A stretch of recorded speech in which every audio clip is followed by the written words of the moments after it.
Mama wakwaba wafreme ajwa searching mesrel na wa subscribe to my channel. Mia notification bell no so for more news.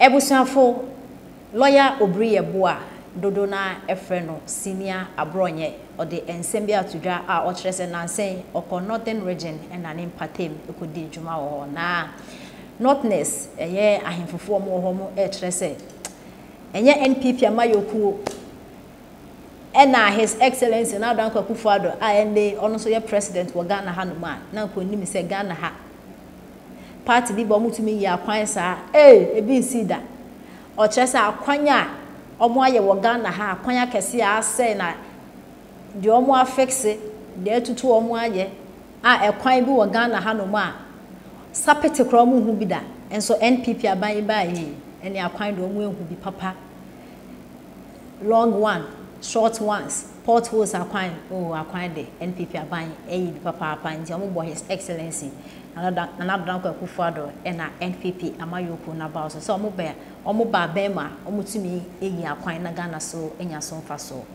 yentie ensema lawyer Obriye Boa de etudwa Jori dia meko Laura onso ne sa dia men komanim and meko Laura himfie the Abaifa Kabus Oma himfie no kura no ni eyam mono no was constructed in 1896. What near himfie no ni eyam mono no it was constructed in 1896. Na manyere na jeme paatu na kese eyemisa baumia adwuma die na meye no abosom ne nsamanfo ne nsuo ne nyankopon na emoti anum edi tumi bia hyemimu a on the spur of the moment na reception amikonya no Laura manhiri fie Laura manhene sorry betre no no aso ntiapo be wate se meba na manichiye pictures o ha ye de beba me kotena ne nchen na wo mo kan abakosam no mu pa kire me no so person hu MPP u person hu UPA na person otimu abakosam a se nya ase ha de ni obeti ane bo afro koto ase ha de ni obeti kakra bi ni Kofi Abrefo buzia ba va wo ma hom di mu akotere pa na ubenya dankwa ubenya Akufo-Addo ewa ase ha ene pa grant but to ba ko fa kesia na ba 70% of a titro for no eventually ebe United Party no ewa osrim ana honso sunonim so akosisala for a wo mo nipa titro kesia na o ka ho bi uko wala fo a wo mo titro kese o ka ho bi uko dadatia wo mo titro kese o ka ho bi uko frafra kese na nankana titro o ka ho bi uko Manprusi uko gonja uko nofa na hu pa manyesel then at Abaifa Kabo they took me to Abaifa Kabo na wo ma ba komo one of them Kurana Kuse committee of 1948 he was a member omo de wo mo ko ni naso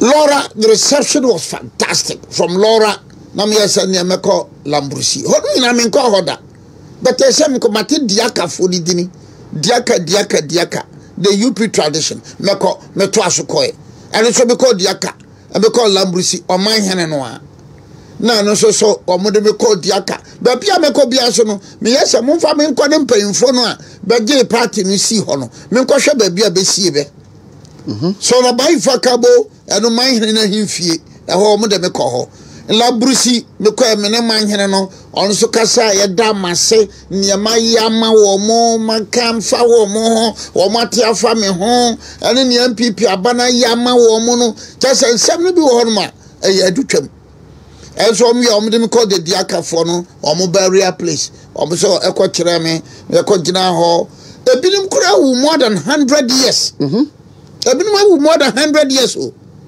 na ukwa Manprusi manyene no ka kiro se nya MPP abana lawyer wa hwekwan sa Manprusi no eni main road yeah Manprusi ni main road obi ana no den wo ho oh yes sala ai ukopa na manyene no za ye ko ho pa wi ano na hwekwan so ne be so mko bude mu huna mane me ko ye na no ada nti na kwa no wo matwa so ai na kwa no pa and you know you got highly impressed ah na ba ni sem kra na sa dan kwa buzi adombo tradition me be di akiri traditional so ma no kwatu ana kwatu sa tradition dia na ne agya amanyo sem kra wo Ghana sa dan kwa buzi adombo tradition wo ka ho bia da onyankopon asese obeka ho bi sa won ka ho bi so na kwatu a ka tira onyankopon se me wu ko ba ma me ma meka sa tradition because abakose ni ndia wo betime anya free hono from Manprusi unim ya sambaye no mka chese se me ko tiana me ko diori dombu kruma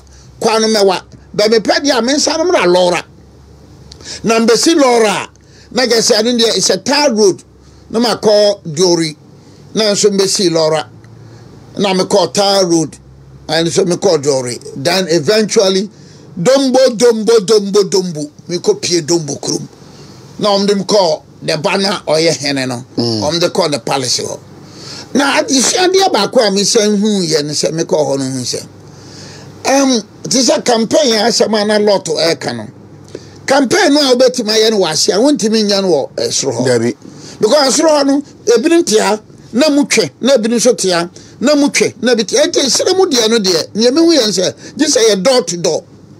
If I starting from solar carbon tuna air code dear.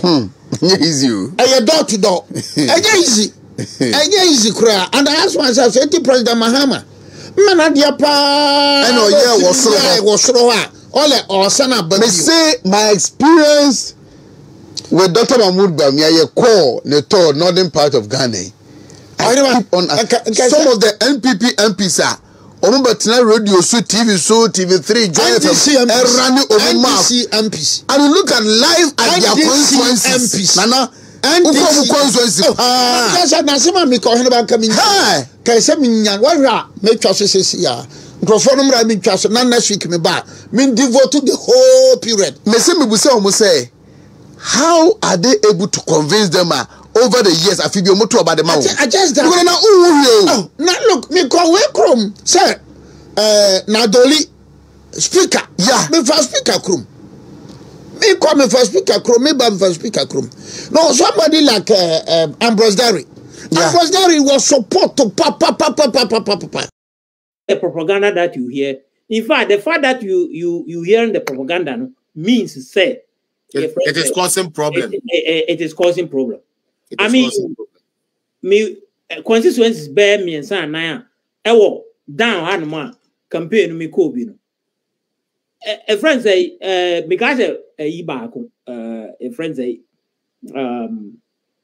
nankwansre so unimu na ka na omo etwa no butchers. Oh, nankwansre for omo omu twitwa nam no. Butchers association. They say papa baako there was see hey why idea papa you beto ama na ye ni himfoni ezonko himfoni ye wona. This is our assignment ye be it is say ukwa that sentiment is very much there. Meaning said they want Bawumi antina ye just a few of the southern zongos no na air kasa exactly. So it's one co a year and only a full advantage. The only problem we have, as I said, apathy from our core members, particularly in the city of Kumasi and the city of Accra. Okay, the apathy is there. Your campaign, honor, concentration, bro. Say it mean a man for my own tears. Say, the baba which we move forward now. Yeah, show up in the bar. MPP doesn't have a problem. Okay. Yeah. For you, we should be rest assured. Say, choosing Bawumia was not a mistake, and that at all. It is going to pull the weight as yeah. May I personally believe, say Enya Bawumia, MPP should forget even coming to power because before Amokoto Saba will na me yam sheshe and I'm someone and crofwire the aka. And in any case, why wouldn't you want to change a tag guy, a diamawa and your positive tag? You have the opportunity to change that tag. So this is a party for all, like you said, an all-inclusive party, whereby it doesn't matter where you're from, but rather what substance that is in you that could be used by the party is what they go by. You should have thrown that away and then just say it's okay. we are canning to would have been very bad. Mr. Sam, 1 hour and I the next 5 minutes. Now Odiama closing remarks. Number to me at the rest of the program. So for the next 5 minutes, you could